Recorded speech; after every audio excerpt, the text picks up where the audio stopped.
Hey, and welcome back to Miss Kitty's Wild West Adventures. We all know that Hollywood has a way of making stories more interesting when they put them on the silver screen. Otherwise, you and I wouldn't watch the stories. But I have a story for you today of a man whose life actually reads like a Hollywood movie. But it's all true. Stay tuned for the story of Judge Roy Bean.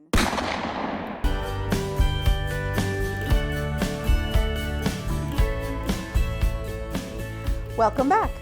Before we begin, this story was requested by one of my viewers, and boy do I appreciate it. This story was filled with so many interesting things about his life, so thank you very much. Also, another note before we begin, this story takes place in the 1800s, and some of what Judge Roy Bean did and said was questionable by today's standards. So I'm going to say what he actually said because it's part of the story, but just know that these were his beliefs and not Miss Kitty's. Order in the court! Order in the court! Order in the court! Now, on with the story. Fantley Roy Bean Jr. was born in 1825 to a very poor family. He first got a name for himself in 1848 when he shot and killed a Mexican man because the man had allegedly said he was going to kill a gringo. In the 1850s, Roy found himself in San Diego, California, where he was known to be quite a looker. Women gave attention to him left and right, and he had quite a following, so much so that other men were quite jealous of him. One of them, a man by the name of John Collins, was so jealous of him that he even challenged him to a shooting contest. Collins proposed that they each select a target and they shoot at it, and whoever could shoot the farthest target and get the best accuracy would win the hearts of the ladies. Collins allowed Bean to select the target. So Bean thought about it and he selected each other to be the targets. So this ended up to be a duel. The duel occurred on February 24, 1852. Bean shot Collins in the arm, wounding him severely. He was arrested and charged with assault with intent to murder and spent 2 months in jail, during which time he received gifts of flowers, food, wine, and cigars from his female followers. And you thought jailhouse romances were just a current phenomena. In one gift, he unwrapped a box of tamales and found knives embedded in the tamales themselves. He used them to dig through his cell, and he escaped on April 17, 1852. He fled to San Gabriel, California, where he worked as a bartender at his brother's headquarters saloon. When his brother was murdered later that year, he inherited the saloon. Now, here's where his life begins to sound just like a Hollywood movie. He began to court a young woman who was subsequently kidnapped and forced to marry a Mexican officer. He challenged the groom to a duel, and of course, Roy Bean won the duel, having killed the groom. Well, as you can imagine, this didn't sit too well with the groom's friends.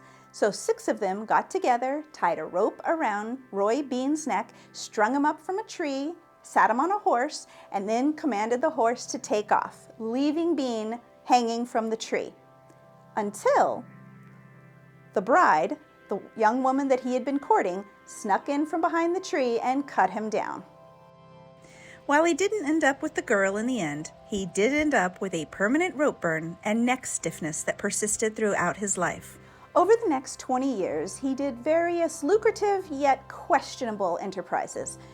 One time, he had a very successful firewood business using wood that he had chopped down from his neighbor's trees. Then, he had a very successful dairy business, but he watered down the milk. And then finally, he worked as a butcher and was very successful, but the beef he used was all rustled cattle.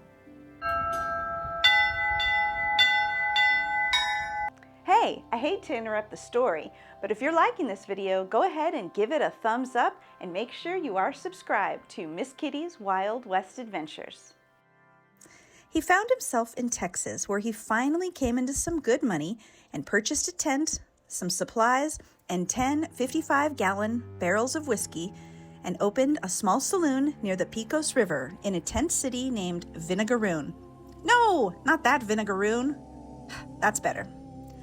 There were 8,000 railroad workers in Vinegaroon, men from all walks of life who worked hard and drank harder. Chances are there was going to be trouble.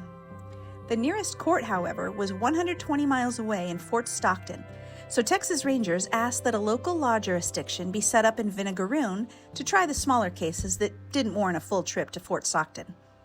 Bean, always an entrepreneur, volunteered his drinking establishment as a courtroom, and on August 2, 1882, he was appointed Justice of the Peace for the area. He slapped up a sign that said, "Only law west of the Pecos," and he relied on a single law book to make his decisions, the 1879 edition of the Revised Statutes of Texas. As laws were amended, revised law books were sent to him, but he threw them in the fire, using them as kindling.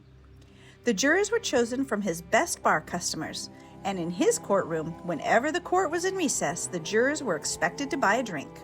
He didn't allow hung juries or appeals, and he set his own fines, usually the exact amount the guilty had on them at the time.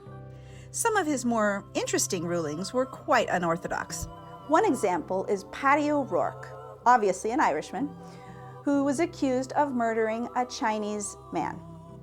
600 Irishmen all threatened Bean that if he didn't release Paddy O'Rourke from jail, they would ambush him and kill him.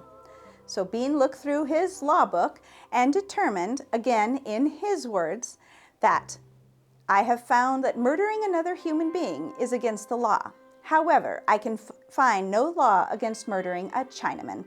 And he released O'Rourke.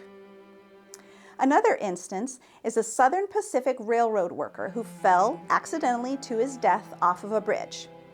When they collected the body, they found that he had a pistol in his pocket along with $40.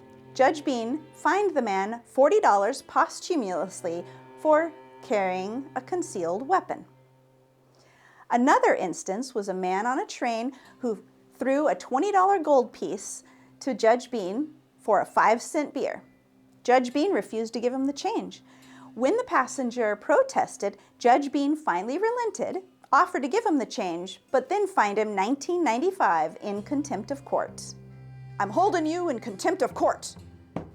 Another time, a ranchman was fined $5 for fighting, but he collected a bunch of witnesses that all proved that he didn't start the fight, he was trying to break it up. So instead, Judge Bean said, "You're right, I'm going to fine the actual fighters $10, but while we're waiting for them to pay up, I'm going to hold you in custody." Eventually, the ranchman paid the $10 so he could go free, even though he was honestly trying to break up the fight. Another instance where one of his friends was charged with carrying a weapon, he ruled that the word carrying implies you are moving a weapon from one place to another. And if you're moving a weapon from one place to another, you're traveling, and traveling with a weapon is perfectly legal. Judge Bean would also perform marriage ceremonies for $5 apiece, and at the end of every ceremony, he would say, "And may God have mercy on your souls." And if you know history, this is what they used to say at the end of a hanging. He eventually moved to Langtree and opened the Jersey Lily Saloon after Lily Langtree and continued his one-man courtroom. Of all the fines he imposed, he sent exactly 0 to the state and kept all the money for himself. And there you have it, the story of Judge Roy Bean. By the way, did you know he was known as the hanging judge, but in actuality he only sentenced 2 men to hang and one of them escaped before his execution was carried out. So were you surprised by any of these facts about Judge Roy Bean? I sure was when I read about them. Leave me a comment down below and let me know what was the most surprising fact about Judge Roy Bean's life. I hope you enjoyed this episode of Miss Kitty's Wild West Adventures. If you did, be sure to give it a thumbs up, hit the subscribe button, ding the bell for notifications, and let your friends know. In the meantime, I'll catch you on down the trail.